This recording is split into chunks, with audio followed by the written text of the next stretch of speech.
Rajasthan चतुश्रेणी high court भर्ती 2025 के लिए इम्पोर्टेंट क्लास हिंदी व्याकरण में टॉपिक संज्ञा को लेकर दोस्तों आज हम बात करेंगे।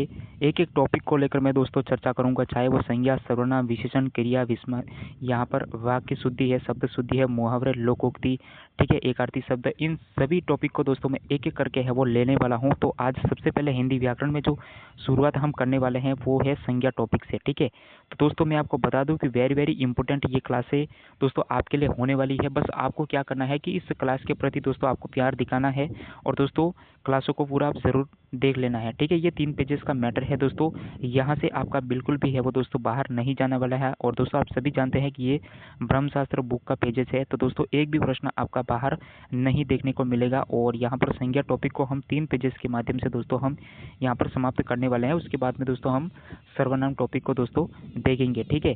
तो दोस्तों मैं आपको बता दूं कि वेरी वेरी इंपॉर्टेंट क्लास है और दोस्तों आपको इस क्लास को पूरा ज़रूर देखते रहना है, ठीक है। तो यहाँ पर थोड़ा हम बड़ा कर लेते हैं, जिससे क्या है कि दोस्तों आपको जो दिखने में है वो दोस्तों आसानी रहे, ठीक है। तो संज्ञा टॉपिक है और राजस्थान चतुश्रेणी हाईकोर्ट 2025 के लिए इम्पोर्टेंट क्लास होने वाली है, ठीक है। तो वे शब्द जिनका रूप, लिंग, वचन, कारक और काल के अनुसार बदल जाता है वे विकारी शब्द कहलाते हैं, ठीक है। विकारी शब्द किसे कहते हैं? वे शब्द जिनका रूप, लिंग, वचन, कारक और काल के अनुसार बदल जाता है विकारी शब्द कहलाते हैं। संज्ञा, सर्वनाम, विशेषण, क्रिया क्या है दोस्तों? विकारी शब्द है, ठीक है। संज्ञा, सर्वनाम, विशेषण, क्रिया क्या है दोस्तों? विकारी शब्द है। तो अविकारी शब्द कौन से होते हैं दोस्तों? अविकारी शब्द कौन से होते हैं उनको मैं थोड़ा यहाँ पर दोस्तों आपको बता देता हूँ, ठीक है। तो अविकारी शब्द कौन से होते हैं दोस्तों? क्रिया विशेषण यहाँ पर अविकारी शब्द है, ठीक है। संबंध बोधक है, ये भी अपना अविकारी शब्द है, ठीक है। समुच्चय बोधक है, ये भी दोस्तों अपना क्या है दोस्तों? अविकारी शब्द है। और लास्ट में दोस्तों यहाँ पर अपना विस्मादि बोधक यहाँ पर हो जाएगा, ठीक है। तो ये चारों क्या है दोस्तों अपने यहाँ पर अविकारी शब्द है। और संज्ञा, सर्वनाम, क्रिया, विशेषण है वो दोस्तों अपने विकारी शब्द है, जैसे कि दोस्तों हमने अभी देखा था, ठीक है। अब यहाँ पर दोस्तों हम बात करें तो संज्ञा की परिभाषा, ठीक है। संज्ञा की यहाँ पर दोस्तों हम परिभाषा की बात करें तो किसी प्राणी, वस्तु, स्थान, भाव, अवस्था, गुण या दशा के नाम को ही दोस्तों हम क्या कहते हैं? संज्ञा कहते हैं। और साधारण शब्दों में नाम को ही हम क्या कहते हैं? संज्ञा कहते हैं। जैसे पुस्तक है, प्रकृति है, गौरव है, दया है, कृपा, मिठास है और गरीबी है, ये क्या साधारण शब्दों में हम नाम को ही क्या कहते हैं दोस्तों? संज्ञा कहते हैं। जैसे पुस्तक है, प्रकृति है, गौरव है, दया है, कृपा, मिठास है और गरीबी है, ये क्या है दोस्तों? नाम ही है। तो इनको हम दोस्तों क्या कह सकते हैं कि संज्ञा यहाँ पर कह सकते हैं, ठीक है। संज्ञा की परिभाषा हमने देख ली, किसी प्राणी, वस्तु, स्थान, भाव, अवस्था, गुण या दशा के नाम को हम संज्ञा कहते हैं, ठीक है। आगे यहाँ पर दोस्तों हम देखें तो सबसे पहले यहाँ पर है वो संज्ञा के प्रकार। तो यहाँ पर संज्ञा के प्रकार यहाँ पर हम देखेंगे तो संज्ञा के प्रकार, संज्ञा मुख्यतः 3 प्रकार की होती है। संज्ञा कितने प्रकार की होती है दोस्तों? मुख्यतः 3 प्रकार की होती है। व्यक्तिवाचक संज्ञा, जातिवाचक संज्ञा और भाववाचक संज्ञा, ठीक है। यानी कि भाववाचक संज्ञा दोस्तों अदृश्य, अमूर्त, अवास्तविक यहाँ पर दोस्तों आपको देखने को मिलेगी, ठीक है। तो जो भाववाचक संज्ञा है ये आपको अदृश्य होती है, यानी कि इसका मस्तिष्क पटल पर कोई भी चित्र नहीं बनता है। और जाति में किसी वर्ग का बोध करवाया जाता है। व्यक्तिवाचक संज्ञा में क्या होता है? किसी व्यक्ति विशेष की जानकारी दी जाती है, ठीक है। तो सबसे पहले यहाँ पर अपना भेद है संज्ञा का, वो हो जाएगा दोस्तों व्यक्तिवाचक संज्ञा, ठीक है।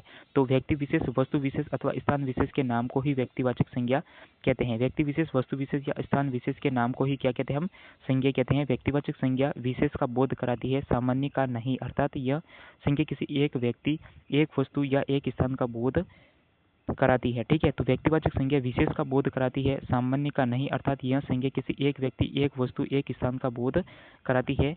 व्यक्ति विशेष, वस्तु विशेष, स्थान विशेष के नाम को ही व्यक्तिवाचक संज्ञा कहते हैं, ठीक है। उसके बाद में यहाँ पर दोस्तों हम बात करें तो व्यक्ति विशेष में दोस्तों यहाँ पर देखें तो क्या है? तो व्यक्ति विशेष में जैसे किसी का नाम हो सकता है व्यक्ति विशेष में, नवीन का नाम है, सुरेश का नाम है, कविता का नाम है, अभिषेक का यहाँ पर नाम हो जाएगा। और वस्तु विशेष में किसी वस्तु का नाम हो सकता है, जैसे रामायण है, उषा पंखा है, रीटा मशीन है, कामायनी है, ठीक है। तो दोस्तों ये क्या ब्रांड के नाम है, ठीक है। तो जैसे उषा पंखा है, रीटा मशीन है, कामायनी है, रामायण है, ये क्या वस्तु विशेष हो जाएंगे। स्थान विशेष की मैं बात करूँ तो कोई स्थान का नाम होगा, जैसे रतनगढ़ है, गंगा है, ताजमहल है, ठीक है, आगरा का ताजमहल है, हिमालय है, ठीक है, हिमालय एक पर्वत है। तो दोस्तों यहाँ पर स्थान विशेष के नाम हो जाएंगे, ये रतनगढ़ है, गंगा है, ताजमहल है, ठीक है, हिमालय यहाँ पर दोस्तों हो जाएगा, ठीक है। तो ये दोस्तों मैंने आपको क्या बताया अभी व्यक्तिवाचक संज्ञा के बारे में दोस्तों मैंने आपको बताया कि व्यक्ति विशेष, वस्तु विशेष, स्थान विशेष के नाम को ही व्यक्तिवाचक संज्ञा कहते हैं। व्यक्तिवाचक संज्ञा विशेष का बोध कराती है, सामान्य का नहीं, अर्थात यह संज्ञा किसी एक व्यक्ति, वस्तु का, स्थान का बोध कराती है। व्यक्ति विशेष नवीन, सुरेश, कविता, अभिषेक, वस्तु रामायण, उषापंखा, रीटा मिशन, कामायनी यहाँ पर हो जाएगा। उसके बाद में हमने स्थान के बारे में बात की तो यहाँ पर रतनगढ़, गंगा, ताजमहल और हिमालय किसी न किसी स्थान के यहाँ पर नाम हो जाएंगे। ठीक है, उसके बाद में दोस्तों अपना जो दूसरा भेद है संज्ञा का वो हो जाएगा दोस्तों जातिवाचक संज्ञा, यानी कि इस संज्ञा में किसी प्राणी, वस्तु अथवा स्थान की जाति या पूरे वर्ग समूह का बोध करवाया जाता है। तो हमने व्यक्तिवाचक संज्ञा में यहाँ पर क्या देखा था दोस्तों कि किसी व्यक्ति विशेष का बोध कराया जाता है जबकि सामान्य का नहीं कराया जाता है। ठीक है, तो यहाँ पर जातिवाचक में किसी प्राणी, वस्तु, स्थान की पूरी जाति या पूरे वर्ग समूह का बोध करवाया जाता है तो वो जातिवाचक संज्ञा हो जाएगी। प्राणी, मनुष्य, लड़की, घोड़ा, सेना, सभा, कृषक। अब कृषक में दोस्तों बहुत सारे कृषक आ जाएंगे। ठीक है, सभा, ठीक है, सेना, घोड़ा, लड़की, मनुष्य। अब मनुष्य में कौन सा मनुष्य, वो भी दोस्तों यहाँ पर प्राणी के अंतर्गत यहाँ पर आ जाएगा। वस्तु में पुस्तक, पंखा, मशीन, साबुन। जैसे हमने पंखा, अब ये पूरा जो पंखा है, ठीक है, ये पंखा है दोस्तों पूरा जाति वर्ग का बोध करवा रहा है कि कौन सा पंखा है। तो दोस्तों हमने व्यक्तिवाचक में क्या देखा था, उषा पंखा यहाँ पर हमने देखा था। ठीक है, उषा पंखा हमने व्यक्तिवाचक में देखा था और यहाँ पर पूरा जातिवाचक बता रहा है। पुस्तक में भी दोस्तों यहाँ पर पूरा जाति का बता रहा है, जबकि हमने व्यक्तिवाचक में देखा था कि रामायण। ठीक है, रामायण हमने देखा था।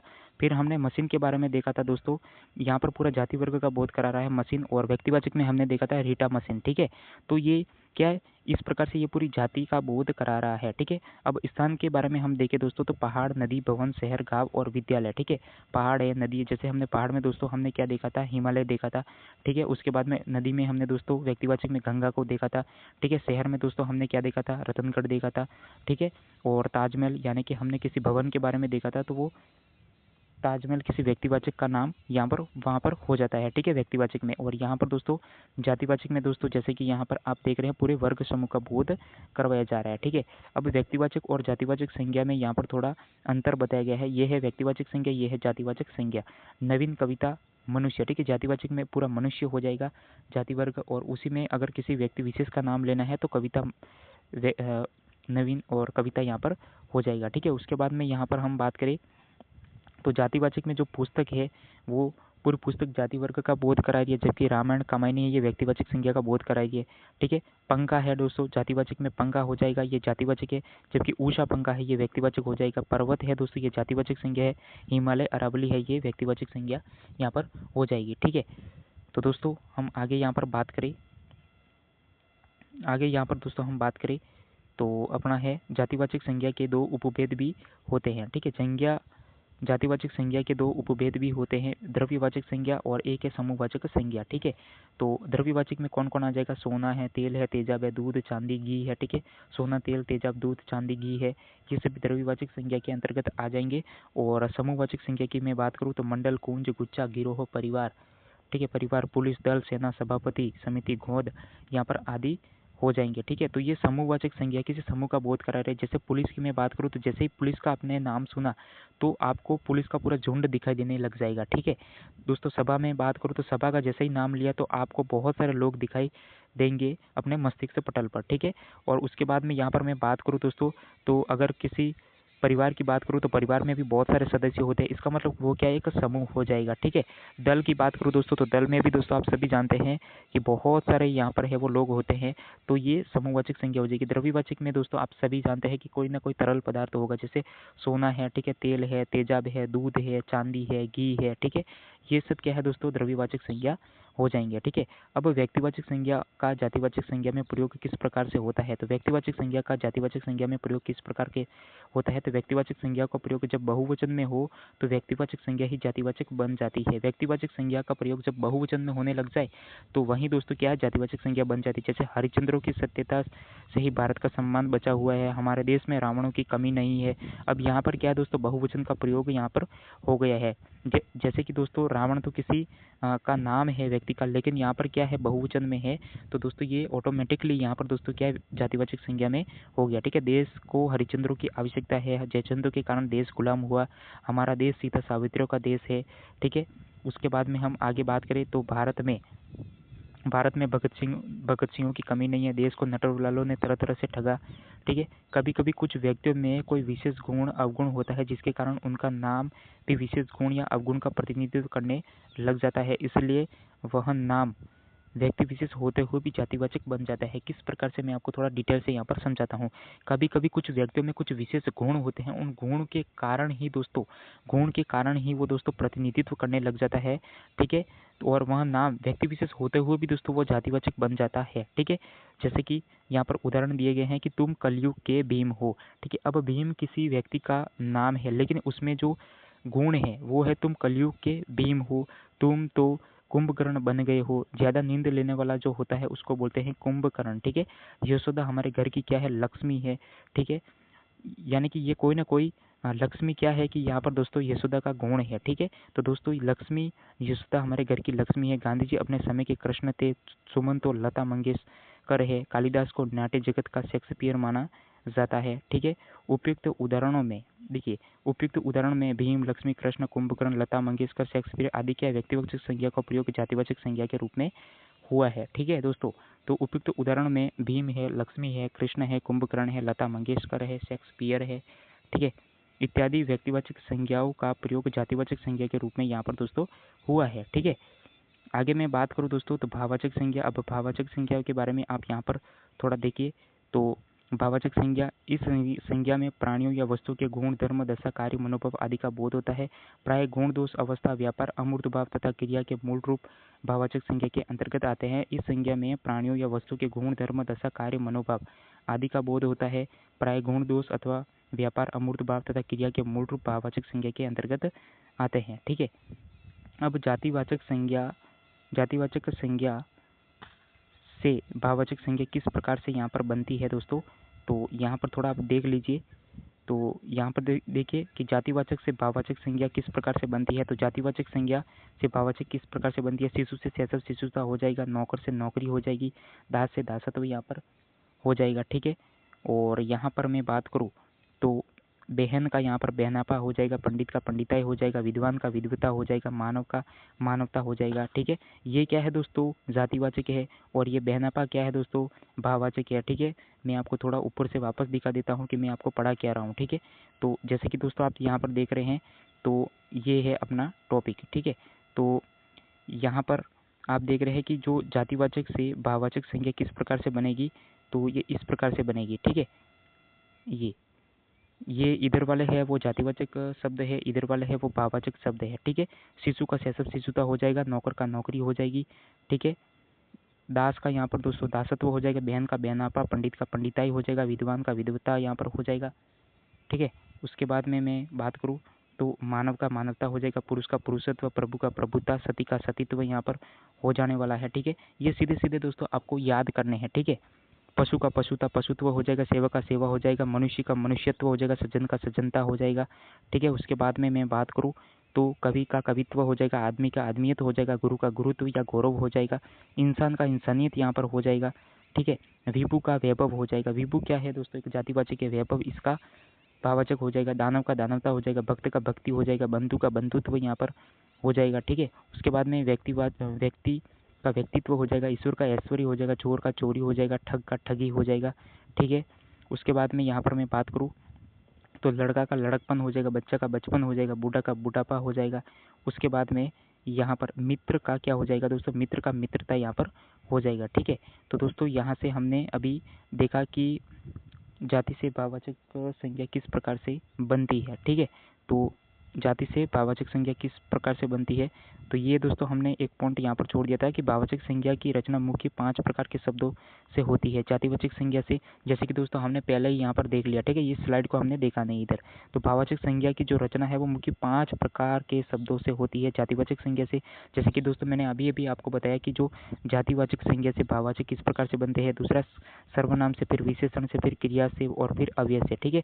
तो दूसरा हम अभी यहाँ पर देखने वाले हैं सर्वनाम से, ठीक है। जातिवाचक से भाववाचक किस प्रकार से बनता है ये हमने पहले ही देख लिया। अब सर्वनाम से भाववाचक किस प्रकार से बनता है, तो यहाँ से आप देखिए सर्वनाम से भाववाचक। तो आप ये क्या सर्वनाम भाववाचक आपा हो जाएगा। अपना, अपनत्व, अपनावा, अपनाव या अपनापन यहाँ पर हो जाएगा, ठीक है। उसके बाद में ये है दोस्तों सर्वनाम, ये है भाववाचक। सर्व का सर्वस्व हो जाएगा। स्व का स्वत्व हो जाएगा। निज का निजत्व, निजता हो जाएगा। पर्याय का पर्यायपन हो जाएगा, ठीक है। उसके बाद में यहाँ पर मैं बात करूँ तो मम का ममता, ममत्व हो जाएगा। अहम का अहमकार हो जाएगा, ठीक है। विशेषण से भाववाचक किस प्रकार से बनेगा, तो विशेषण से भाववाचक संज्ञा किस प्रकार से बनेगी, जैसे कि यहाँ पर देख रहे हैं विशेषण भाववाचक, गर्म का गर्मी, उदार का उदारता औदार्य, सर्द का सर्दी हो जाएगा। ठीक है, उसके बाद में यहाँ पर बात करें वीर का वीरता वीरत्व हो जाएगा, कठोर का कठोरता हो जाएगा, सरल का सरलता हो जाएगा, मीठा का मिठास हो जाएगा। ठीक है, उसके बाद में मधुर का माधुरी हो जाएगा, चतुर का चतुराई या चातुरी हो जाएगा, स्वस्थ का स्वास्थ्य हो जाएगा, साफ का सफाई हो जाएगा। ये विशेषण जो भाववाचक संज्ञा यहाँ पर बन रही है। ठीक है, खट्टा का खट्टापन या खटाई हो जाएगा, अच्छा का अच्छाई यहाँ पर हो जाएगा। ठीक है, पीला का पीलापन, बुरा का बुराई यहाँ पर हो जाएगा। उसके बाद में लाल का लाली हो जाएगा, लाल का लाली, खट्टा का खटास, सूर का सूरता सॉरी। ये दोस्तों विशेषण है और ये दोस्तों भाववाचक संज्ञा है, मैं आपको बार बार यहाँ पर बता रहा हूँ। ठीक है, उसके बाद में जो अगला भेद है वो दोस्तों अपना, ये अभी तक तो विशेषण का ही चल रहा है। ठीक है, तो मूर्ख का मूर्खता हो जाएगा, भयानक का भय हो जाएगा, विधवा का वैधव्य हो जाएगा, चालाक का चालाकी, शिष्ट का शिष्टता हो जाएगा। ठीक है, उसके बाद में ऊंचा का ऊंचाई, नम्र का नम्रता, मोटा का मोटापा, लोभ का लोभी हो जाएगा। ये सीधे सीधे आपको याद करना है, इसमें दोस्तों कोई समझाने वाली बात है ही नहीं। ठीक है, आलसी का आलसी हो जाएगा, सहायक का सहायता, प्यासा का प्यास, निपुण का निपुणता हो जाएगा। ठीक है, यहाँ पर बहुत का बहुतायत हो जाएगा, न्यून का न्यूनता, आवश्यक का आवश्यकता, हरा का हरियाली हो जाएगा। ठीक है, उसके बाद में यहाँ पर बात करें तो भूखा का भूख हो जाएगा, पतित का पतन हो जाएगा, सुंदर का सुंदरता या सौंदर्य हो जाएगा, छोटा का चुटपन हो जाएगा। उसके बाद में दुष्ट का दुष्टता हो जाएगा, दुष्ट का दुष्टता, काला का कालीमा या कालापन हो जाएगा, निर्बल का निर्बलता। उसके बाद में पवित्र का पवित्रता यहाँ पर हो जाएगा। ठीक है, उसके बाद में क्रिया से भाववाचक संज्ञा किस प्रकार से बनेगी। सबसे पहले दोस्तों हमने जातिवाचक से भाववाचक किस प्रकार से बनेगी वो चीज़ हमने देख ली। फिर हमने दोस्तों सर्वनाम से किस प्रकार से भाववाचक संज्ञा बनेगी वो हमने देख ली। अब यहाँ पर दोस्तों फिर हमने देखा विशेषण से भाववाचक किस प्रकार से बनेगी वो हमने देख लिया। अब क्रिया से भाववाचक संज्ञा किस प्रकार से बनेगी ये हम देखते हैं। ठीक है, तो क्रिया से भाववाचक किस प्रकार से बनेगी, तो घबराना, घबराहट, खाना, खान। ठीक है, उसके बाद में यहाँ पर दोस्तों चढ़ना, चढ़ाई, गिरना, गिरावट, बहना, बहाव यहाँ पर हो जाएगा। ठीक है, उसके बाद में जो अगला है वो हो जाएगा दोस्तों अपना, अभी तक दोस्तों अपना क्रिया ही चल रही है। ठीक है, क्रिया से भाववाचक संज्ञा किस प्रकार से बनेगी, तो चलना का चाल हो जाएगा, मारना का मार, कमाना का कमाई, दौड़ना का दौड़, बैठना का बैठक। ठीक है, उसके बाद में लूटना का लूट हो जाएगा, पहचानना का पहचान, जीतना का जीत हो जाएगी। ठीक है, उसके बाद में सजना का सजावट है, खेलना का खेल, लिखना का लिखाई या लिखावट है, जीना का जीवन हो जाएगा। ठीक है, जमना का जमाव हो जाएगा, चुनना का चुनाव हो जाएगा, चमकना का चमक, गुनगुनाना का गुनगुनाहट यहाँ पर हो जाएगा। उसके बाद में कुछ महत्वपूर्ण बिंदु भी यहाँ पर दोस्तों आपको देखने को मिलेंगे। ठीक है, तो यहाँ पर दोस्तों अब अव्यय से भाववाचक संज्ञा किस प्रकार से बनेगी, ये अपना लास्ट है। ठीक है, अव्यय से भाववाचक संज्ञा किस प्रकार से बनेगी, तो अव्यय और भाववाचक संज्ञा, भीतर का भीतरी हो जाएगा, परस्पर का पारस्परिक या पारस्पर्य यहाँ पर हो जाएगा। ठीक है, और व्यवहार का व्यावहारिक हो जाएगा, निकट का निकट या निकटता हो जाएगा, शाबाश का शाबाशी हो जाएगा, वाहवाह का वाहवाही हो जाएगा। ठीक है, उसके बाद में दूर का दूरी, ऊपर का ऊपरी, दिक का धिक्कार, शीघ्र का शीघ्रता यहाँ पर हो जाएगा। उसके बाद में मैं बात करूँ तो मना का मनाही हो जाएगा, नीचे का नीचा, समीप का समीपता या सामीप्य यहाँ पर हो जाएगा। ठीक है, तो दोस्तों अब अभी हमने यहाँ पर जो भाववाचक संज्ञा है ये कितने प्रकार से दोस्तों बनती है, तो मैं थोड़ा आपको यहाँ पर बता देता हूँ। ठीक है, तो भाववाचक संज्ञा का निर्माण किस प्रकार से होता है, तो यहाँ पर 5 चीज़ों से होता है। सबसे पहले यहाँ पर दोस्तों संज्ञा से होता है। ठीक है, संज्ञा से होता है। दूसरा यहाँ पर दोस्तों सर्वनाम से यहाँ पर होता है। ठीक है, जैसे कि दोस्तों हमने सभी शब्दों को एक साथ यहाँ पर दोस्तों देख लिया था। तीसरा यहाँ पर दोस्तों विशेषण से होता है। ठीक है, तीसरा यहाँ पर दोस्तों विशेषण से होता है। चौथा यहाँ पर दोस्तों अभी हमने देखा कि अव्यय से यहाँ पर दोस्तों भाववाचक संज्ञा का निर्माण होता है। और पांचवा यहाँ पर दोस्तों क्रिया से भाववाचक संज्ञा का निर्माण होता है। तो इन 5 पॉइंटों को दोस्तों अभी हमने देख लिया। ठीक है, तो वो आपको सीधा सीधा याद करना है। ठीक है, अब यहाँ पर कुछ महत्वपूर्ण बिंदु है, इनके बारे में थोड़ा मैं बात कर लेता हूँ। तो भाववाचक संज्ञा जब बहुवचन में प्रयुक्त होती है तब वह जातिवाचक संज्ञा कहलाती है। ये हमने पहले ही दोस्तों देख लिया था। ठीक है, जैसे यहाँ पर देख लीजिए, लड़ाई क्या एक भाववाचक है। अब ये बहुवचन बनते ही दोस्तों जैसे लड़ाइयाँ जातिवाचक बन गई। दूरी एक भाववाचक संज्ञा है, दूरियाँ यहाँ पर जातिवाचक संज्ञा हो जाएगी। संज्ञा को महानाम भी कहा जाता है। ठीक है, संज्ञा को महानाम भी कहा जाता है। व्यक्तिवाचक संज्ञा का जातिवाचक संज्ञा में, जातिवाचक संज्ञा का व्यक्तिवाचक संज्ञा के रूप में संभव यहाँ पर है। ठीक है, यानी कि व्यक्तिवाचक संज्ञा का जातिवाचक संज्ञा में और जातिवाचक संज्ञा का व्यक्तिवाचक संज्ञा के रूप में जो प्रयोग है वो संभव है। ठीक है, और एक पॉइंट आपको ये याद रखना है कि भाववाचक संज्ञा जब बहुवचन में प्रयुक्त होती है तब वह क्या है, जातिवाचक संज्ञा बन जाती है। जैसे लड़ाई क्या है, एक भाववाचक है, ठीक है, और यहाँ पर लड़ाइयाँ जैसे बहुवचन बनाती है, जातिवाचक बन गया। दूरी भाववाचक संज्ञा है, ठीक है, जब बहुवचन में जैसे ही दूरिया का प्रयोग हुआ यहाँ पर, तो ये जातिवाचक संज्ञा बन गई, ठीक है। तो ये दो उदाहरण आपको वेरी वेरी इंपॉर्टेंट है, याद रखना है, ठीक है। संज्ञा को ही महानाम कहा जाता है, ठीक है, और व्यक्तिवाचक का जातिवाचक में और जातिवाचक का व्यक्तिवाचक संज्ञा में जो प्रयोग है वो बिल्कुल संभव है, ठीक है। अब यहाँ पर जो अगला पॉइंट है वो क्या है, संज्ञा में लिंग वचन कारक के कारण रूपांतरण हो जाता है, अर्थात लिंग वचन और कारक संज्ञा के भी कारक है। संज्ञा में लिंग वचन कारक के कारण रूपांतरण हो जाता है, अर्थात लिंग वचन और कारक संज्ञा के क्या है दोस्तों, भी कारक है। जिन शब्दों के अंत में ई, आई, त्व, ता, पन, पा, हट, वट, ईमा, आस इत्यादि शब्दांश हो, वे पद क्या है, सब भाववाचक संज्ञा यहाँ पर हो जाएगी, ठीक है। तो भाववाचक संज्ञा है दोस्तों, इसकी पहचान है कि जिन शब्दों के अंत में आपको ई देखने को मिलेगा, आई देखने को मिलेगा, त्व देखने को मिलेगा, ता देखने को मिलेगा, पन देखने को मिलेगा, पा देखने को मिलेगा, हट देखने को मिलेगा, वट, ईमा, आस देखने को मिलेगा इत्यादि शब्दांश हो, तो वे पद क्या है, भाववाचक संज्ञाएं कहलाती है, यानी कि भाववाचक संज्ञाएं हो जाएगी, ठीक है। उसके बाद में दोस्तों यहाँ पर हम बात करें तो संबंधियों या व्यवसायों, ठीक है, संबंधियों या व्यवसायों, पदों और कार्यों के नाम, बहन, मंत्री, झूला, प्रोफेसर, ठग, पशु पक्षियों के नाम, घोड़ा, गाय, कौआ, तोता, मैना, प्राकृतिक तत्वों के नाम, तूफान, वर्षा, बिजली, भूकंप, ज्वालामुखी जातिवाचक संज्ञाएं होती है, ठीक है। जातिवाचक संज्ञाएं यहाँ पर होती है कौन कौन सी, मैं आपको बता दूं जातिवाचक संज्ञा कौन कौन सी होती है। संबंधियों, व्यवसाय, पदों और कार्यों के नाम, जैसे बहन है, मंत्री है, झूला है, प्रोफेसर, ठग है। पशु पक्षियों के नाम, जैसे घोड़ा, गाय, कौआ, तोता, मैना। प्राकृतिक तत्वों के नाम, जैसे तूफान, वर्षा, बिजली, भूकंप, ज्वालामुखी। ये सब क्या है, जातिवाचक संज्ञा यहाँ पर हो जाएगी, ये इसकी पहचान है, ठीक है। उसके बाद में दया, घृणा, मोह, क्षमा, प्रेम, सुख, दुख, क्रोध, लोभ, ईर्ष्या, प्यार, रोग, जन्म, मृत्यु, सत्य इत्यादि मूल या अयौगिक भाववाचक संज्ञाएं यहाँ पर हो जाती है, ठीक है। तो दया है, घृणा है, मोह, क्षमा, प्रेम, सुख, दुख, क्रोध, लोभ, ईर्ष्या, प्यार, रोग, शोक, जन्म, मृत्यु, सत्य इत्यादि मूल या अयौगिक भाववाचक संज्ञा यहाँ पर हो जाएगी, ठीक है। तो ये सभी क्या है, इनकी पहचान है। यहाँ पर आपको तीन चीज़ें इंपॉर्टेंट यहाँ पर जातिवाचक के लिए याद रखना है। सबसे पहले तो यहाँ पर जैसे कोई पशु पक्षियों के नाम है तो वो यहाँ पर है, वो जातिवाचक संज्ञा हो जाएगी। कोई व्यवसाय है, कोई पद है, कोई कार्य है, तो वो भी व्यक्तिवाचक संज्ञा यहाँ पर हो जाएगी। और तीसरा पॉइंट यहाँ पर मैं बात करूँ कि प्राकृतिक तत्वों के नाम, यानी पशु पक्षियों के नाम, प्राकृतिक तत्वों के नाम, व्यवसाय, ठीक है, कार्य, पद और संबंधियों, ठीक है। बहन, मंत्री, झूला, प्रोफेसर, ठग, ये पशु पक्षियों के नाम और प्राकृतिक तत्व, ठीक है, ये सीधे सीधे क्या हो जाएंगे, जातिवाचक संज्ञाएं हो जाएंगे, ठीक है। तो ये थी दोस्तों अपने यहाँ पर क्लास संज्ञा को लेकर, जो कि दोस्तों हमने पूरे पॉइंट है वो दोस्तों आसानी से यहाँ पर दोस्तों हमने देख लिया, ठीक है। तो ये थी अपनी पूरी क्लास संज्ञा को लेकर, ब्रह्मशास्त्र, और वेरी वेरी इंपॉर्टेंट क्लास है। यहीं से दोस्तों आपके एग्जाम में प्रश्न इस थ्योरी क्लास से ही छप जाएंगे, ठीक है। तो thank you for watch. Class कैसी लगी दोस्तों कमेंट में जरूर बताएं, और चैनल पर नए हो तो चैनल को भाई सब्सक्राइब, लाइक, शेयर जरूर कर देना।